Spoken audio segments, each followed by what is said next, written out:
இந்த ப்ரெஸ்ஸை பார்த்துட்டு பயந்துக்கிட்டெல்லாம் அவர் ஒன்றும் போகலை. இந்த ப்ரெஸ்ஸை எதுக்காக சந்திக்கணுன்றதுக்கு அந்த கேள்விக்கு பதிலே இல்லை. விர்ச்சுவல் உலகத்துக்குள்ளே செய்தி போகிறது மட்டும் இல்லை, செய்தி போய் அந்த செய்திக்கான எதிர்வினை வந்து அந்த எதிர்வினைக்கு எதிர்வினையும் வந்து முடிச்சிடுது. அதுக்கப்புறம் நீங்கள் வந்து நியூஸ் சொல்கிறீங்க. இந்த மெயின் ஸ்ட்ரீம் மீடியா எதுவுமே நேர்மையாக இல்லை, உண்மையாக இல்லை. They fabricate news, they manufacture news, they set narratives. நீங்கள் ஆளும் கட்சியை எதிர்த்து எந்த ஊடகமும் இன்னைக்கு இருக்க முடியாது. அப்படியே அவங்க அட்வர்டைசிங் ரெவென்யூவை கட் பண்ணி விட்டுறாங்கன்னு வச்சுக்கிறோங்க. என்ன பண்ணுவீங்க? விஜய் வந்து இந்த 2 வருஷமாக ஊடகத்தை பார்க்காமலே மினிஸ்டர் ஆகிட்டு சீஃப் மினிஸ்டர் ஆகிட்டாரா? ஆக முடிஞ்சுச்சு அவருக்கு? எப்படி முடிஞ்சுச்சு?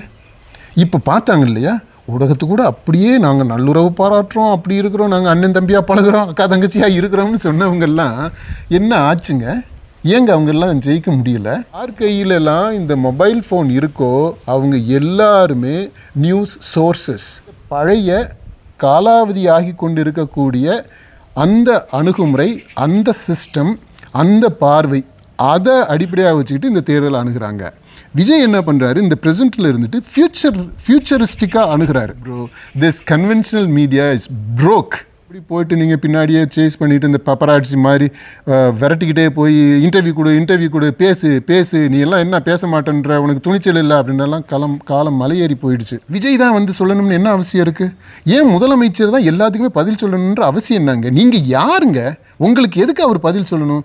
மக்களுக்கு பதில் சொல்லணும் அப்படின்னா மக்களுக்கு அவர் பதில் சொல்லிக்கிட்டு தான் இருக்கிறாரு.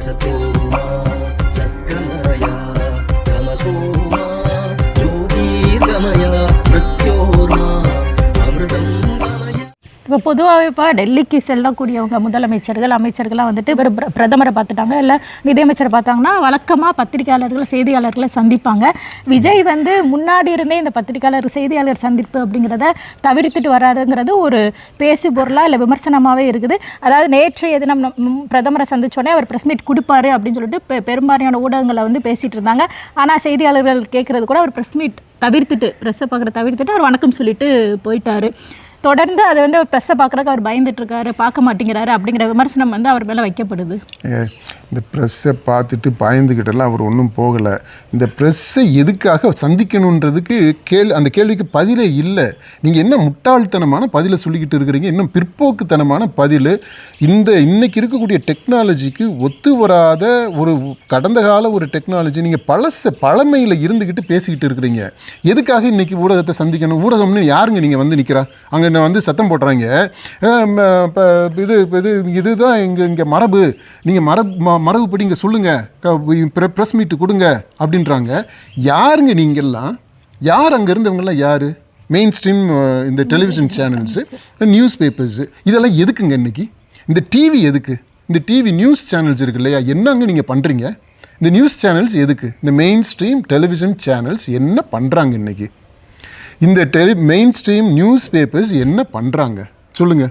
செய்திகளை வெளியிடுறீங்க. நீங்கள் செய்திகளை வெளியிடுறதுக்கு முன்னாடியே சோசியல் மீடியாவில், டிஜிட்டல் உலகத்துக்குள்ளே, அந்த விர்ச்சுவல் உலகத்துக்குள்ளே செய்தி போகிறது மட்டும் இல்லை, செய்தி போய் அந்த செய்திக்கான எதிர்வினை வந்து அந்த எதிர்வினைக்கு எதிர்வினையும் வந்து முடிச்சிடுது. அதுக்கப்புறம் நீங்கள் வந்து நியூஸ் சொல்கிறீங்க. அடுத்து கேவலமாக என்ன பண்ணுறீங்கன்னா, இந்த சோசியல் மீடியாவில் வர்றதை தான் நீங்களே நியூஸாக எடுத்து போட்டுக்கிட்டு இருக்கீங்க. ஃபஸ்ட்டு சோசியல் மீடியாவில் வந்துடுது, எக்ஸில் வந்துடுது, அதுக்கப்புறம் தான் நீங்கள் வந்து நியூஸாக சொல்கிறீங்க. இது ஒரு பக்கம் இருக்குது. இன்னொரு பக்கம் நீங்கள் பார்த்தீங்கன்னா, இந்த மெயின் ஸ்ட்ரீம் மீடியா எதுவுமே நேர்மையாக இல்லை, உண்மையாக இல்லை. they fabricate news, they manufacture news, they set narratives. அது என்னன்னா, அந்த சேனல்களுடைய, அந்த பத்திரிகை நிறுவனங்களுடைய ஓனர்கள் இருக்கிறாங்க இல்லையா, முதலாளிகள், அந்த முதலாளிகளுடைய சித்தாந்தத்திற்கு ஏற்ப, அவர்களுடைய பார்ட்டிசான் பயஸுக்கு ஏற்ப, அதாவது அவர்கள் எந்த கட்சி சார்பு எடுத்திருக்கிறாங்களோ அந்த கட்சி சார்பு நிலைக்கு ஏற்ப அப்படி தான் அந்த செய்திகள் எல்லாமே உற்பத்தி செய்யப்படுது. they manufacture news, they don't report news. இது ஒரு பக்கம் இருக்குது. அப்போ அந்த கட்சி சார்பாக இருக்குது அப்படின்னா அவங்க ஏதாவது ஒரு கட்சிக்கோ அல்லது ஆட்சி அதிகாரத்தில் இருப்பவர்களுக்கோ அவங்க விலை போய் தான் இருக்கிறாங்க. எல்லாருமே ஏதாவது ஒரு பக்கம் விலை போய் இருக்கிறாங்க. இந்த விலை வந்து பெரிய பணமாக இருக்கணும், பொருளாக இருக்கணும்ன்ட்டு இல்லை. இப்போ அவங்களுக்கு ஆதரவான சட்டத்திட்டங்களை நிறைவேற்றுறது எவ்வளவோ விஷயங்கள் இருக்குது இந்த டெமோக்ரஸியில், பார்லிமெண்டரி டெமோக்ரஸியில். இப்போ அது மாதிரி அவங்களுக்கு ஒரு அனுகூலம் நடக்கக்கூடிய விதத்தில் தான் இவங்க வந்து இருக்கிறாங்க, முதலாளிகள் இருக்கிறாங்க. அடுத்து உள்ளே போயிட்டீங்க, நிர்வாகத்துக்குள்ளே வேலை செய்யக்கூடியவங்கன்னு எடுத்துக்கிட்டிங்கனாக்கா அந்த எடிட்டோரியல் டெஸ்கில் இருக்கக்கூடியவங்க செய்தி எது செய்தியாக வரணும் அப்படின்ட்டு அதை பேக்கேஜ் பண்ணுறாங்க இல்லையா, அந்த நிலையிலேயுமே விலை போகக்கூடிய நிலை தான் சூழ்நிலை தான் இருக்குது. அடுத்து கீழே ரிப்போர்ட்டர் லெவலில் வந்துடுங்க, கவரேஜுக்கு போகிறாங்க இல்லையா, அங்கே எல்லாமே இப்போ கவர் வாங்காத ஜேர்னலிஸ்ட் எத்தனை பேர் இருக்காங்கன்னு நீங்கள் சொல்லுங்கள் பார்ப்போம். நான் ஓப்பன் சேலஞ்சு தான் இது, ஏற்கனவே இந்த சேலஞ்சை நான் திரும்ப தான் வச்சுக்கிட்டு இருக்கிறேன். கவர் வாங்காத ஜேர்னலிஸ்ட் ரிப்போர்ட்டர்ஸ் எத்தனை பேர் ஏதாவது ஒரு அக்கேஷனில் வாங்காமல் இருந்திருக்கிறோமா? நம்ம வாங்காமல் இருக்கலாம், ஆனால் அவங்க கொடுக்கும்போது நீங்கள் மறுக்காமல் ஏற்றுக்கிறீங்க இல்லையா? நம்ம போய் கேட்குறது இல்லை ஜேர்னலிஸ்ட். நானுமே இப்போ ட்ரைனிங் இப்போ education I am a journalist. ஆனால் இந்த ஜேர்னலிஸ்ட்டுன்ட்டு போகும்போது இப்போ ஒரு இண்டஸ்ட்ரியல் விசிட்டுன்னு கூட்டிகிட்டு போகிறாங்க, ஏதோ ஒரு இதுக்கு கூட்டிகிட்டு போகிறாங்க, அப்படி போகும்போது கிஃப்ட்ஸ் கொடுக்குறாங்க. அந்த கிஃப்ட்ஸை நம்ம வேண்டான்னு சொல்லிடுறோம், வாங்கிக்கிறோம் இல்லையா? அப்போ வாங்கிக்கிட்டோம், ஒருத்தட்ட ஒரு கிஃப்ட்டை வாங்கிக்கிறோம் அப்படின்னாலே நம்ம வந்து அவங்களுக்கு எகென்ஸ்டாக நியூஸ் போட முடியுமா? மனசாட்சி உறுத்தத்தானே செய்யும். இப்போ காசை வாங்கிட்டு ஓட்டு போடுறதை பற்றி நம்ம அவ்வளவு கிளின்னு கிழிச்சிக்கிட்டு இருக்கிறோம், சொல்லிகிட்டு இருந்தோம். இப்போ அந்த நிலைமையுமே கொஞ்சம் மாறி இருக்குது. இப்போ அதே மாதிரி தானேங்க, ஒரு கிஃப்ட்டை வாங்கிட்டோம், ஒரு பொருளை வாங்கிட்டோம், இல்லை பணத்தவே வாங்கிட்டோம் அப்படின்னா நம்ம அதை விமர்சனம் பண்ணுறதுக்கு கொஞ்சம் தயக்கம் இருக்கத்தான் செய்யும். அப்போ கொஞ்சம் மழுப்பலாக செய்தியை போடுவோம். அப்போ அங்கேயே ஒரு நேரட்டிவ் செட் ஆயிடுச்சா? இப்போ மேல் மட்டத்திலிருந்து அடிமட்டத்து வரைக்குமே அப்படித்தான் நிர்வாகம் இருக்குது. அப்புறம் நீங்கள் ஆளும் கட்சியை எதிர்த்து எந்த ஊடகமுமே இன்றைக்கி இருக்க முடியாது. அப்படியே அவங்க அட்வர்டைசிங் ரெவென்யூவை கட் பண்ணி விட்டுறாங்கன்னு வச்சுக்கிறோங்க, என்ன பண்ணுவீங்க? அரசு விளம்பரங்கள் எதுவும் வரலைன்னா பத்திரிகையை நடத்த முடியாதுங்க. சேனலுக்கு இன்கம் அவ்வளோ வருது அதிலிருந்து. அது மட்டும் இல்லை, அப்புறம் ஆளும் கட்சின்றது நெருக்கடிகளையும் கொடுக்க முடியும் நிர்வாகத்துக்கு. இப்போ அதனாலேயே நீங்கள் எல்லாமே பார்த்து தான் பாலிஷ்டாக அப்படி தான் பண்ண வேண்டியது இருக்குது. அப்படி தான் பண்ணுறீங்க, ஊடகங்கள் பண்ணுது. இந்த ஊடகத்துக்கு எதுக்குங்க விஜய் இன்டர்வியூ கொடுக்கணும்? இல்லை எதுக்கு இன்டர்வியூனா மற்றவங்களாம் கொடுக்குறப்போ நீங்கள் மட்டும் கொடுக்க மாட்டேங்கிறது எதுக்கு? இல்லைங்க, மற்றவங்க கொடுக்குறாங்கன்னா அவங்களுக்கு என்னன்னே புரியல. இது இப்போ விஜய் வந்து இந்த 2 வருஷமாக ஊடகத்தை பார்க்காமலே மினிஸ்டர் ஆகிட்டு சீஃப் மினிஸ்டர் ஆகிட்டாரா? ஆக முடிஞ்சுச்சு அவருக்கு? எப்படி முடிஞ்சுச்சு? இப்போ பார்த்தாங்க இல்லையா, ஊடகத்து கூட அப்படியே நாங்கள் நல்லுறவு பாராட்டுறோம், அப்படி இருக்கிறோம், நாங்கள் அண்ணன் தம்பியாக பழகிறோம், அக்கா தங்கச்சியாக இருக்கிறோம்னு சொன்னவங்கெல்லாம் என்ன ஆச்சுங்க? ஏங்க அவங்கெல்லாம் ஜெயிக்க முடியல? அப்போ ஊடகத்தை பார்த்து தான் மக்களுக்கு ஒரு செய்தியை கடத்தணுன்றது இல்லை. அதான் அங்கே தான் வருது இந்த பாயிண்ட்டு. டெக்னாலஜி மாறிடுச்சு. இந்த main stream media, television is an absolute medium, news paper is an outdated medium. இதில் போயிட்டு நீங்கள் உட்காந்துக்கிட்டு ரொம்ப லேட் வேறு இதில் வரக்கூடிய செய்திகள் எல்லாமே. இது டிஜிட்டல் மீடியா இருக்குது பார்த்தீங்களா, அது இன்ஸ்டன்டேனியஸ்மானா எப்படின்னா அது ஜியோகிராஃபிக்கல் இது இருக்குது பார்த்தீங்களா, அந்த தடையை தாண்டியது, அது வர்ச்சுவல் உலகத்தில் இருக்குது. அப்படின்னா ஒரு நிகழ்ச்சி ஒரு இடத்துல நடக்குதுன்னா உடனடியாக அது யூனிவர்சல் நியூஸ் ஆயிடுது. அந்த பரிமாணம் அதுக்கு கிடைச்சிருது. உடனடியாக அது உலகத்தில் இருக்கிற எல்லாரும் எங்கே இருக்கிறவங்க வேணாலும் அதை பார்த்துக்க முடியும். மெயின் ஸ்ட்ரீம் லைவ் பண்ணும்போது உங்களுக்கு வந்து ஒரு டெலிவிஷன் வேணுங்க. டெலிவிஷன் வச்சு அங்கே உட்காந்து அது பார்க்கணும். அல்லது அந்த டெலிவிஷன் எல்லாமே இந்த மீடியாவுக்குள்ளே வந்துடுச்சு, ஸ்மார்ட் ஸ்க்ரீனுக்குள்ளே வந்துடுச்சு. ஓகே, அப்போ இந்த ஸ்மார்ட் ஸ்க்ரீனில் நான் டெலிவிஷனை பார்க்கணுன்ற அவசியமே இல்லையேங்க. அடுத்து இன்னொன்று என்னென்னா, இந்த வர்ச்சுவல் மீடியா, இந்த நியூஸ் உலகத்துக்குள்ளே, இந்த ஸ்மார்ட் ஃபோன் நியூஸ் உலகம், அந்த உலகத்தில் பார்த்தீங்கன்னா ஒரு செய்தி கொடுக்கறதுக்கு ஒரு ஆள் அப்படின்ட்டுலாம் இல்லை, யாருமே இல்லை. ஒவ்வொருத்தருமே யார் கையிலலாம் இந்த மொபைல் ஃபோன் இருக்கோ அவங்க எல்லாருமே நியூஸ் சோர்சஸ். அவங்க செய்தியினுடைய மூலமாக இருக்கிறாங்க, செய்தி அவங்களே கொடுக்குறாங்க. அடுத்து அந்த செய்தியை, ஒரு நிகழ்ச்சி நடக்குது அப்படின்னா அந்த செய்தியை ரிப்போர்ட் பண்ணக்கூடியவங்களாகவும் இருக்கிறாங்க. So news sources, news reporters. அது மட்டும் இல்லை, அவங்க தான் மீடியமாகவுமே இருக்கிறாங்க. நியூஸ் மீடியமுமே அதுதான். இப்போது நான் வந்து ஒரு நிகழ்ச்சி நடக்குது, அல்லது நான் ஒரு விஷயத்தை சொல்கிறேன், அல்லது ஒரு நிகழ்ச்சி நடக்கிறதுக்கு நான் ஒரு எதிர்வினை ஆற்றேன் அப்படின்னா இது வெறுமனே ரியாக்ஷன் மட்டும் இல்லைங்க, it is a news source. இதுக்கு எதிர்வினை வருது. அந்த காலத்தில் நீங்கள் பாருங்களேன், இந்த கன்வென்ஷனல் மீடியாவை எடுத்துக்கோங்க. அதில் அந்த ஒரு பத்திரிகை வாசிக்கிறவங்களோ அல்லது டெலிவிஷன் பார்க்குறவங்களோ அவங்களுடைய கருத்தை தெரிவிக்கணும் அப்படின்னா அதுக்கு ரொம்ப லிமிட்டட் ஸ்கோப் தான் இருக்கும். இப்போ நியூஸ் பேப்பர் எடுத்துக்கிட்டிங்க, அதில்னா அந்த சென்டர் பேஜில் எடிட்டோரியல் இருக்கும். எடிட்டோரியலுக்கு கீழே வந்து நீங்கள் பார்த்தோம்னா அந்த பேஜில் லெட்டர் டு தி எடிட்டர் அப்படின்ட்டு ஒரு பகுதி இருக்கும். அந்த லெட்டர் டு தி எடிட்டரில் தான் அது எழுதுறதுக்கெல்லாம் எங்களுக்கு ஜேர்னலிசம் வகுப்புலலாம் அதை சொல்லித்தருவாங்க, how to right letter to the editor அப்படின்ட்டு. அது ஒரு சாப்டர். ஆமாம், அந்த எக்ஸாம்லலாம் கண்டிப்பாக அந்த கேள்வி இருக்கும், லெட்டர் டு தி எடிட்டர் அப்படின்றது. ஸோ அந்த மாதிரி நம்ம எழுதுவோம். அது வந்து அந்த எடிட்டோரியல் டெஸ்க்குக்கு போய் அதை அவங்க பார்த்து அதுலேயே எல்லாம் கரெக்ட் பண்ணி அதில் அவங்க எடிட் பண்ணி அதுக்கப்புறமா இத்தினூண்டா போடுவாங்க அந்த நம்முடைய கருத்து என்ன அப்படின்றத. இவ்வளவு தான் ஸ்கோப் இருந்துச்சு. இது நான் தான் சொல்லலைங்க, இது இன்றைக்கு கூட இருக்குது. லெட்டர் டு தி எடிட்டர் அந்த காலம் வந்து அந்த செக்ஷன் வந்து இருக்குது. வாசகர் பகுதி அந்த இது இருக்குது. இதையும் இந்த டிஜிட்டல் மீடியாவையும் கம்பேர் பண்ணுங்கள். அமேசிங் இல்லைங்க, டெக்னாலஜி எங்கேயோ போயிடுச்சுங்க. இதுதான் இந்த தேர்தலவே எடுத்துக்கங்களேன். இதை திமுக அதிமுக இவங்க எல்லாம் என்ன பண்ணாங்கன்னா, அந்த பழைய டெக்னாலஜியை வச்சுக்கிட்டு அந்த கன்வென்ஷனல் மீடியா, கன்வென்ஷனல் அணுகுமுறை, அரசியலை கன்வென்ஷனலாக அணுகக்கூடிய முறை, அது எல்லாமே பாஸ்ட், பழமையோடு அது always referring to the past. அந்த பழைய காலாவதியாகி கொண்டு இருக்கக்கூடிய அந்த அணுகுமுறை, அந்த சிஸ்டம், அந்த பார்வை, அதை அடிப்படையாக வச்சுக்கிட்டு இந்த தேர்தலை அணுகிறாங்க. விஜய் என்ன பண்ணுறாரு, இந்த ப்ரெசென்ட்டில் இருந்துட்டு ஃப்யூச்சரிஸ்டிக்காக அணுகிறாரு. இங்கே இருக்கிறதுல வந்து அந்த பழசு கிடையாது, ஃப்யூச்சர். ஜென் ஜி மட்டும் இல்லைங்க, ஜென் ஆல்ஃபா, ஜென் பீட்டா. இப்போ பாருங்கள், அவர் வந்து அடுத்த தாவல் வந்து ஜென் பீட்டாவுக்காக இருக்கும். அந்த ஜென் பீட்டா மூலமாக பூமஸை டேக்கிள் பண்ண போகிறார். இப்போ அந்த மாதிரி போகுது. இப்போ அந்த வேறுபாடு தான் புரிஞ்சுக்கிறணும். இப்போ அதனால விஜய் வந்து இந்த மீடியாவுக்கு